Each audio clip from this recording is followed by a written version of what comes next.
নির্বাচন কবে হবে এই প্রশ্ন আপনাদের সবার মনেই আছে, আমাদের মনেও সারাক্ষণ আছে।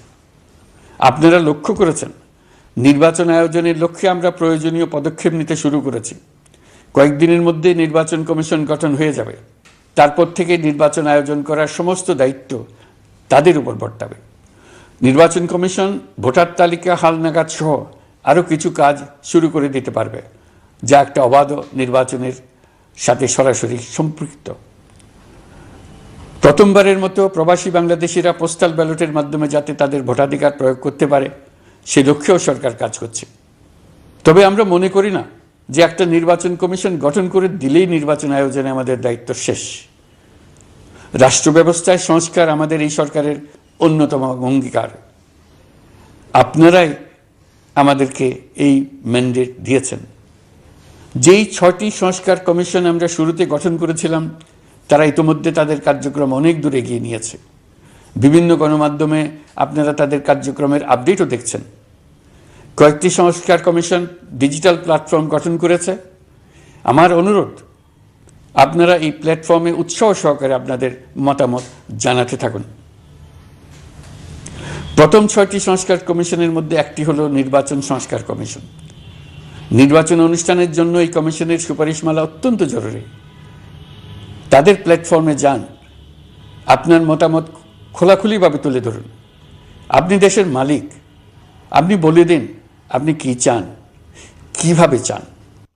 নির্বাচন নিয়ে আপনাদের সকল বক্তব্য বিনা দ্বিধায় বলতে থাকুন। আপনার মনের কথা তুলে ধরুন।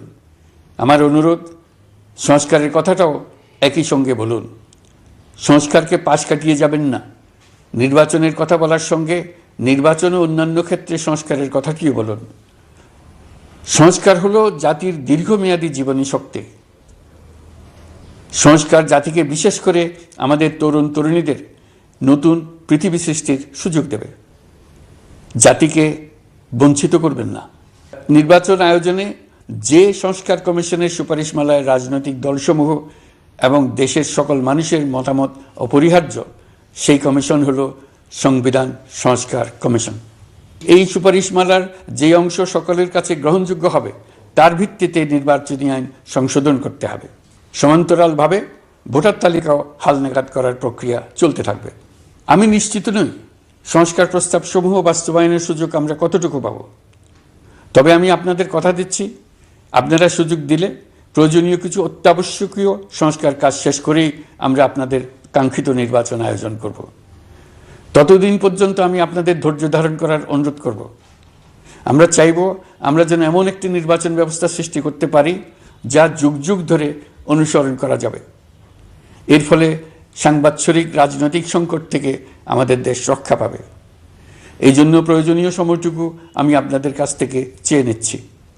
নির্বাচনী সংস্কারের সিদ্ধান্ত হয়ে গেলে খুব দ্রুত আপনারা নির্বাচনের রোডম্যাপও পেয়ে যাবেন।